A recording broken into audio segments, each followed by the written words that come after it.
Most people think financial statements are only for accountants. But if you run a business, work in finance, manage budgets, or want to understand how companies actually operate, you need to know how to read them. The good news, you do not need an accounting degree. Because once you understand a few core ideas, financial statements become far less complicated than they look.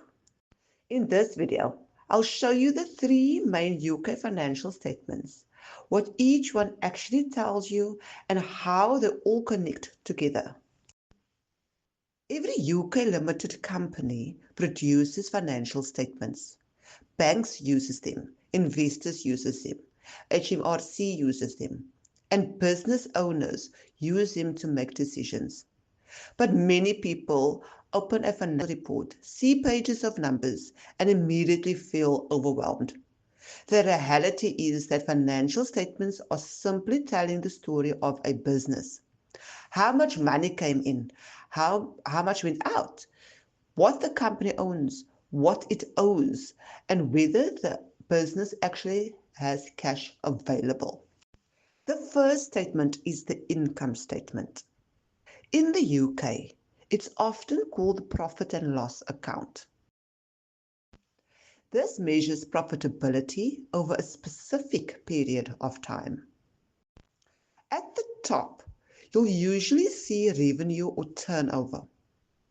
This is the money generated from sales before expenses are deducted. Next comes cost of sales. These are direct costs connected to delivering products or services.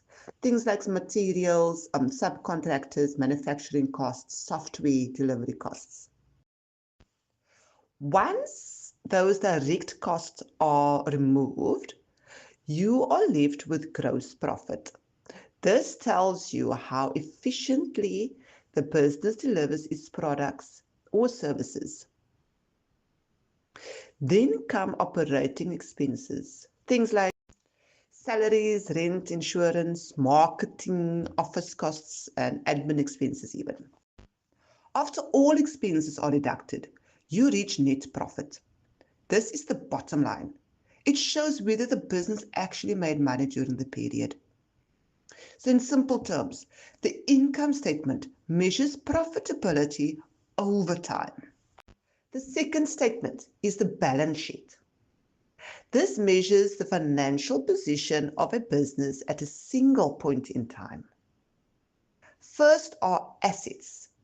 These are things the business owns or controls. For example, cash, equipment, inventory, vehicles, or money owed by customers. Then come liabilities. These are amounts the business owes, such as loans, supplier balances, VAT liabilities, tax owed.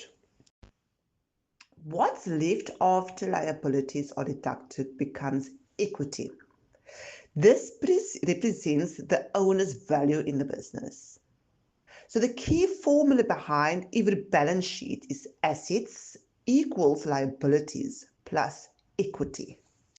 And unlike the income statement, the balance sheet must always balance perfectly. So the balance sheet shows what the business owns, what it owes, and its overall financial position. Now, this is the statement many people ignore, but it may actually be the most important one, the cash flow statement.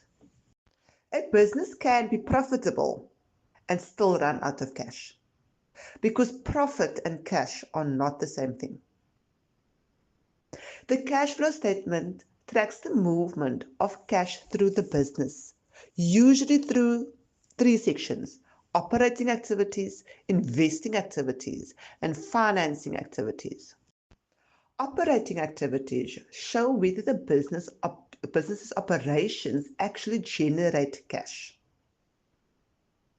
Investing activities include purchasing equipment, software, vehicles, or long-term assets.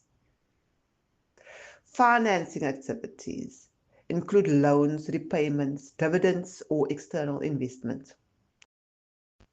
So the cash flow statement measures actual cash moving in and out of the business.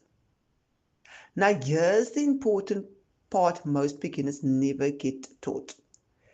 These three financial statements are not separate. They all connect together.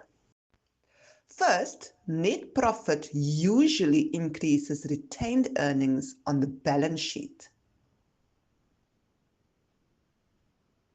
Second, the same net profit is also used as the starting point for operating cash flow. And finally, the ending cash balance should reconcile to the cash position shown on the balance sheet. So think of the three statements like this. The income statement shows performance. The balance sheet shows position. And the cash flow statement shows movement.